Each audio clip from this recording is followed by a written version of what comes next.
भी गुफा ऋषिमुख का मतलब यहाँ पे 88,000 मतंग ऋषि सहित मौन हो करके इस पर्वत पे तपस्या करते थे, इसलिए इसका नाम पड़ा ऋषिमुख पर्वत। सुग्रीव वाली के डर से छिप करके इस पर्वत की कंदरा गुफा में रह के भगवान का भजन करते थे। सुग्रीव गुफा, ऋषिमुख पर्वत, सुग्रीव गुफा। जब वायु नाम के राक्षस को बाली ने मारा तो उसके रक्त लोही की धारा के ऋषिमुख पर्वत पे गिरी, तो मतंग ऋषि श्राप दे करके यहाँ से जाने लगे। तो सबरी जो है मतंग ऋषि की शिष्या थी, गुरुदेव से पूछते, गुरुदेव आप सभी चले जाएंगे, जब यहाँ कोई नहीं रहेगा तो मैं किसकी सेवा करूंगी।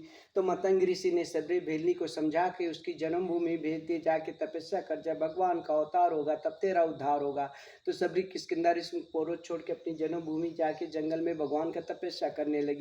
पंचवटी से जब सीता जी का हरण होता तो आकाश मार्ग होते हुए रावण लंका की ओर लेके जा रहा था। राम नाम की चर्चा सीता जी ने सुनी तो पहचान के लिए अपने वस्त्र ऋषिमुख पर्वत पर डाल दी थी, जो सुग्रीव को मिल गए थे। तो सीता जी की खोज में भगवान पंचवटी से निकलते तो सबसे पहले वीरली सबरी की कुटिया पहुंचते हैं, उसको नवदा भक्ति दे करके आगे का रास्ता पूछते हैं, तो वो बताती है पंपा श्री जाओ रघुराई तहाँ वहीं सुग्रीव मिताई आगे चले बहु रघुराया ऋषिमुख पर्वत ने आया तहाँ सचिव सहित सुग्रीव आवत देख अतुल बल शिवा। हे प्रभु, पंपा सरोवर के निकट ऋषिमुख पर्वत है। ऋषिमुख पर्वत पे सुग्रीव अपने साथियों के साथ में रहते हैं, और जाके उनसे मित्रता करेंगे तो वो सीता जी की खोज में मार्गदर्शन देंगे। तो भगवान पंपा सरोवर आते विश्राम पान करते, 33 कोटि देवी देवता भगवान की स्तुति करते हैं। राम नारद का संवाद होता है। जब भगवान आगे बढ़ते ऋषिमुख की ओर तो ऋषिमुख पर्वत से सुग्रीव देख रहे थे, हनुमान जी को बोलते हैं, हनुमान जी जाके पता करो इस बाली को कोई भेजा हुआ दूत हो तो वहीं से इशारा कर देना, मैं ये शिला दूसरी छोड़ करके दूसरी जगह भाग जाऊंगा। पठाए बाल हुई मन मैला भागो तुरंत तजो यह सैला भी ब्राह्मण का रूप धारण करके हनुमान जी जाते हैं, परिचय करते हैं आप कौन कहाँ से। तो राम जी अपनी आप बीती बताते हैं, मैं 14 वर्ष का वनवास हुआ, मेरी भार्या स्त्री का पंचवटी से राक्षस ने हरण कर ले गया, उसकी खोज के लिए निकले। तो लिए 2 जन पीठ चढ़ाए, दोनों भाइयों को कंधे पे बैठा के अपने नायक सुग्रीव के पास लाते हैं। पावक सा की अग्नि को उत्पन्न कर साक्षी दे करके राम सुग्रीव की मित्रता हनुमान जी कराते हैं। तो भगवान सुग्रीव से पूछते तुम किस कारण से जंगल में रह रहे हो।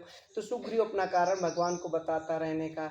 अर्धरात द्वार पुकारा, आधी रात को वायु नाम का राक्षस जो युद्ध के लिए किष्किंधा में आके वाली को ललकारता, तो वाली इतना शक्तिशाली था कि लाखों हाथियों का बल और जो सामने पड़ता था आधा बल उसको मिल जाता था। तो उस राक्षस को मारने के लिए बाली गया, बाली की सहायता के लिए उसके पाछे सुग्रीव गया। पर के पकवारा 15 दिन का बाली ने सुग्रीव को समय दिया था रुकने के लिए। मास दिवस वहाँ 1 महीना बीत गया, दोनों का युद्ध होते हुए। जब बाली ने वायु नाम के राक्षस को मारा तो उसकी रक्त लोही की धारा के ऋषिमुख पर्वत पे गिरी, तो ऋषि लोग श्राप दे करके यहाँ से चले गए। श्राप से यहाँ उतना ही तब सभी मनमय ऋषियों के श्राप के कारण बाली यहाँ आता नहीं। निर्भय निडर होकर प्रभु मैं आपका यहाँ पे भजन करता हूँ। तो बाली कोई मार सकता था जो 7 तारे बाण से गिरा देगा, जैसे ही सुग्रीव दिखाते बिन प्रयास रखना हटाए भगवान 7 तारों को गिरा देते हैं और सुग्रीव को वाली के पास भेजते कि आपस में दोनों भाई संधि मित्रता कर लो। तो वो अपने प्राण बचा के भगवान की शरण में वापस आ जाता और बोलता यदि मैं अपने प्राण बचा के प्रभु आपकी शरण में वापस नहीं आता तो बाली मुझे मार डालता था। मृत्यु काल के समान मेरी कंसुमन की माला भगवान ने अपने गले की फूल की माला उतार करके सुग्रीव के गले में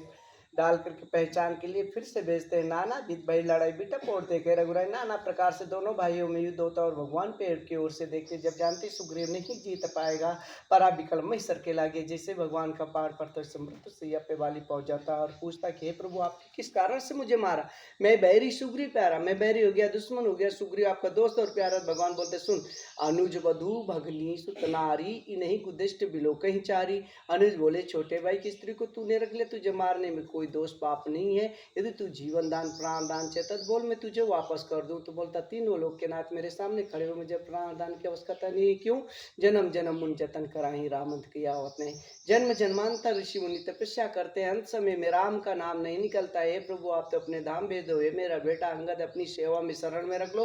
राम राम करते हुए राम के धाम पहुंच गया। बाली जो खोया था धन संपत्ति स्त्री वापस सुग्रीव को दिलवा के किष्किंधा का राजा बनवा करके अंगद को राजपद दिलवा के भगवान चले गए अपने पटकशिला। वहां जाके चतुर्मासा की सीता जी का पता लगा करके हनुमान जी सहित मधुबन में फल खाए थे। ये खास खास किष्किंधा का इतिहास है। बोलो श्याम रामचंद्र भगवान की जय।